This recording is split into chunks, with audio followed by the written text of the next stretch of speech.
Hey, so just wanted to go through this for these questions for the blog post. And yeah, let me know if this works. So, how do you describe product-led growth strategy to a newbie in the field? The main kind of thing I always go back to when it comes to what is product-led growth is it's a new way of buying. When you think about the typical way of selling software, a lot of times that's about demos where it's like, hey, let me show you exactly what this does.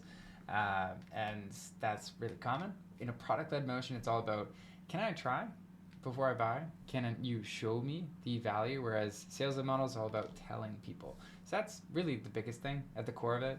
It's not all of what it is, but at the surface level, that's what people will say. And the newbies will get that. Does the product-led model work for every type of company? Yes, every single company in the world can be product-led. Now, different forms of product-led growth exist. So how this looks like for your company might be completely different. For instance, what we're doing today with the blogs and the content game is a form of being product-led. Like, can we provide a ton of value to solve your big problems before you ever become a customer, to build trust and to serve people before we sell them? Absolutely. Does it always have to be a free model? No, but that's a great place to start as your company embodies this across the entire business.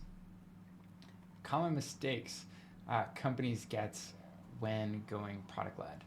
Uh, I will share the number one mistake, and I'll share a bit of my presentation here to go through that. So the biggest mistake a lot of people get into is they think of product-led growth as just this, where it's like, hey, we have a free model, we have, making our pricing transparent, overall experience, onboarding and all that stuff, and then we have our offer.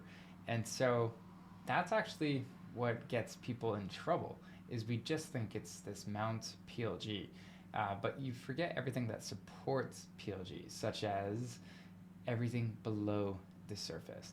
And when you don't do that, what ends up happening is you don't have the organization that actually supports you, and you don't have the strategy that connects to where does PLG fit into this. You don't have the right teams, you don't have the right capabilities, you don't have the right data, you don't know what's going on in the product, if users are getting to value, and you sure as hell don't have a lot of great experiments that are going to improve that PLG experience and everything else. So that in itself is the biggest thing that most people get wrong. Yeah, I'll share my own story for this one. So when I was at Vidyard, we decided to launch a free trial, and everybody else was doing it, so we just kind of looked and said, oh, okay, competitors are doing a 14-day free trial, let's do that too. And so we just simply slapped on a free trial.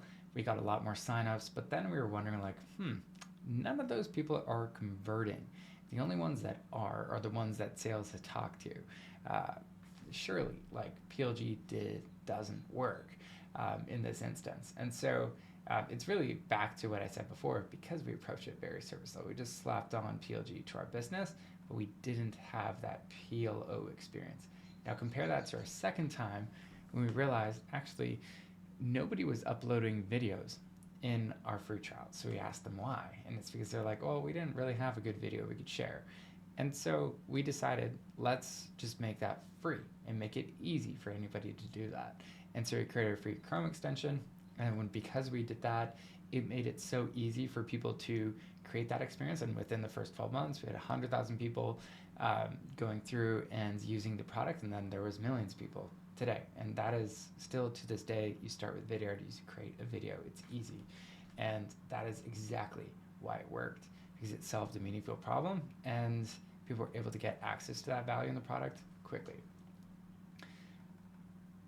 The main thing that they can do to avoid falling into this trap really comes down to, you have to understand that this is important. Like, you have to start with the product-led organization. So the number one thing or common belief that will help you maybe reframe this a bit better.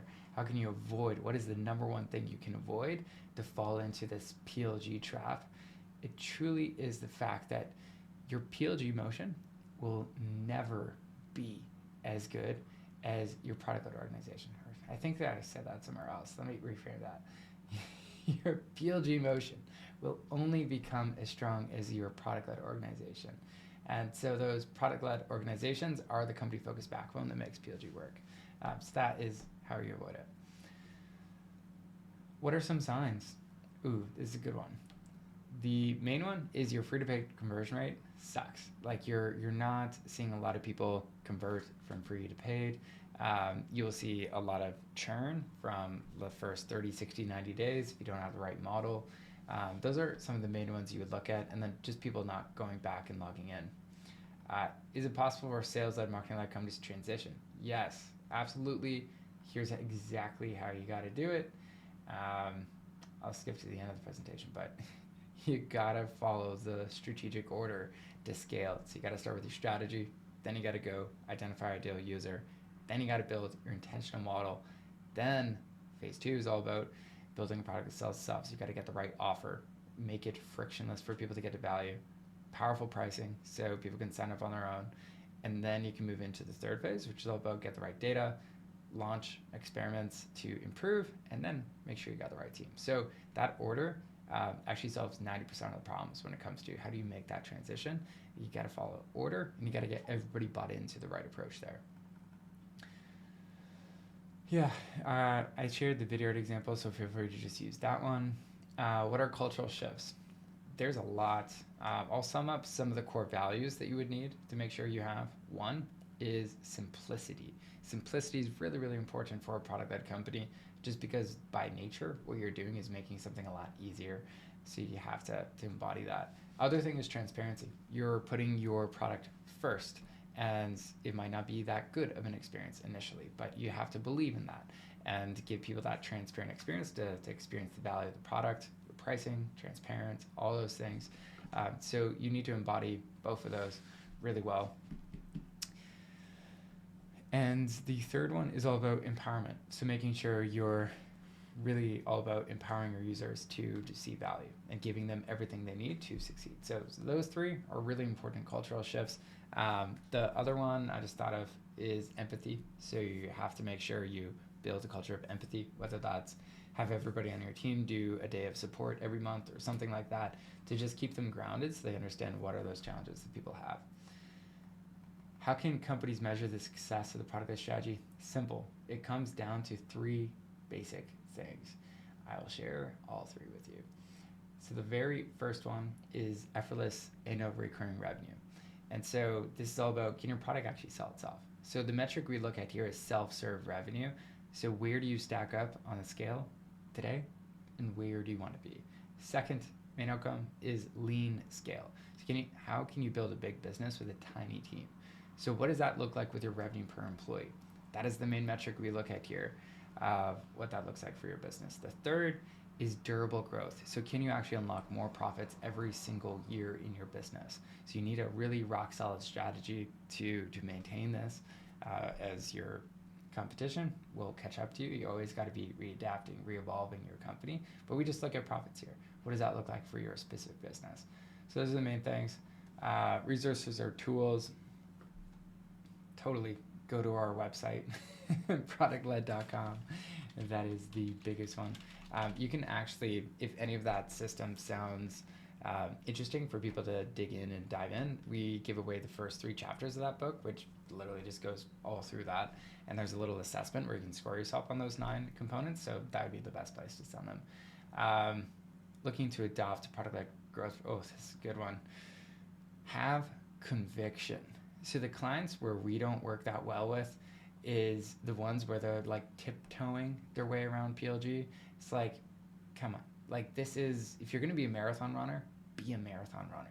Don't try and be a sprinter. Don't try and just pick one thing and do it really well. And there's conviction and then commitment. Have commitment, because for the first year, this might not make sense. Sometimes even the second year. So you really got to lean into this. I think we covered the main things on this one. I'm just trying to see if there's anything else. Yeah, okay. So when it comes to achieving scale with product-led growth, I'll sum it up with, I'll say, hint, yes, you need product-led growth, but don't kid yourself. PLG is only half of the story. What you really need is that product-led organization to support everything. Cheers. Hope you found this helpful.